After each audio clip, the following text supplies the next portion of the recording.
2-41.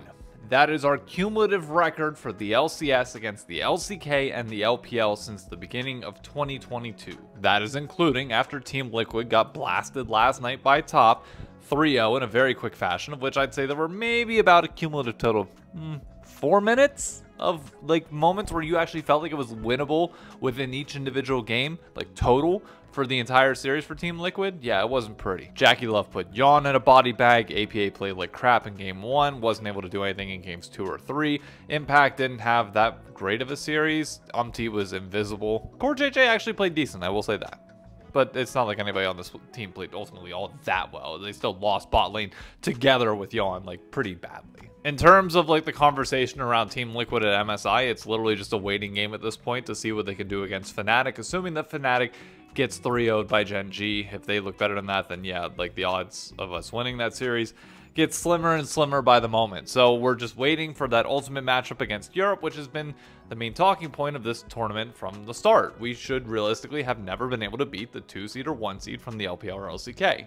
Despite my delusion telling you that, hey, we stand a chance, but that's my job as the Fnatic LCS fan to like, hey, we're gonna find a way to win it. Even if there's a 0.00001% chance, it is my job to tell you what that chance could be. What good am I if I just come in and say, oh, you know, and he's gonna get our ass kicked. Next. I mean, my content goes away entirely if that's the case. There's no sense in dwelling yet on this entire tournament and how bad it possibly was for NA as a whole, because we aren't done with the tournament yet. We're still in it. But there are comparisons to be drawn here, as I've already seen fan reaction going pretty heavily against North America, as it realistically should, but we're not at 2022 levels yet. And by 2022, I mean Worlds. Yes, I was there in the front row of every single game in New York City.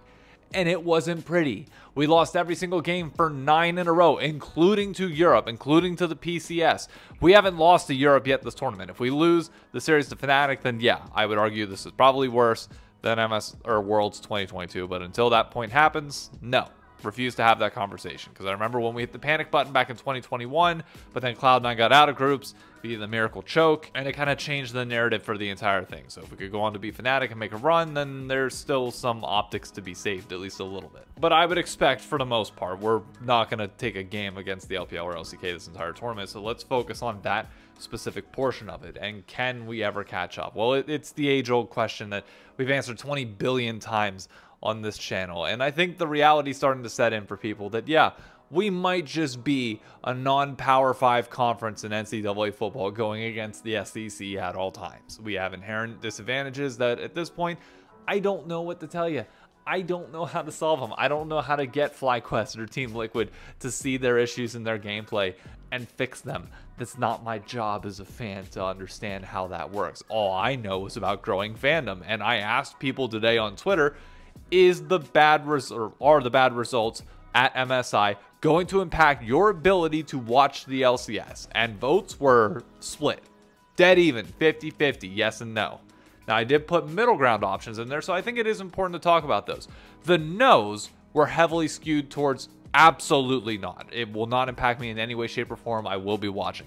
The yeses were more on the casual side. It definitely skewed more towards, yeah, this kind of impacts it, and I'm probably not going to watch it as much, or at least not care as much, rather than it being like, yes, we suck, I refuse to watch the LCS. And part of that could be European votes. I don't know. I can't see who all votes on these polls. Nor is 600 people a true indication of where the LCS is at and where like fandom as a whole stand. But with 3 international tournaments on the horizon next year and potentially this year with the Esports World Cup, are things gonna get any better? Like, is this pain that we're going through as a region where we constantly have to watch our teams get gobsmacked, is that gonna go away? No, it's not.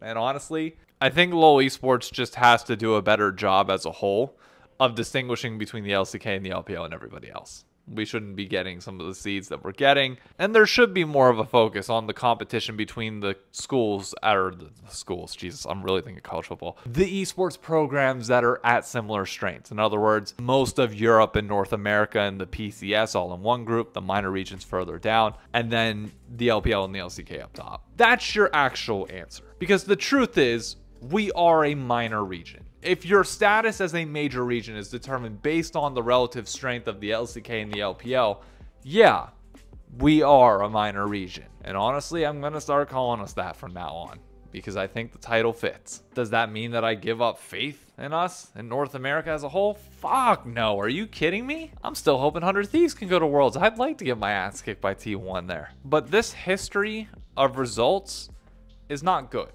It's a problem.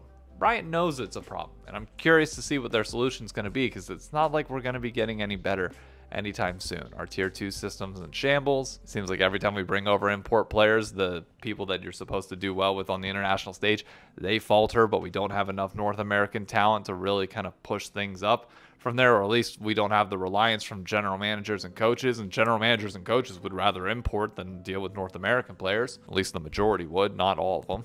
I don't quite know what to say, to be honest. This is me admitting defeat for now. Shorter video. Had to get something out after the TL series. Couldn't dodge the fraud allegations that should be thrown my way for making the predictions I did. But oh man, if we don't beat Fnatic, this is going to get ugly. The good part? I'm going to be live viewing the entire thing on Twitch and YouTube this upcoming Saturday, because the game is at midnight on Friday night. So, if you want to watch my pain and misery on my face, or the elation of joy as we beat Europe, I'll be there.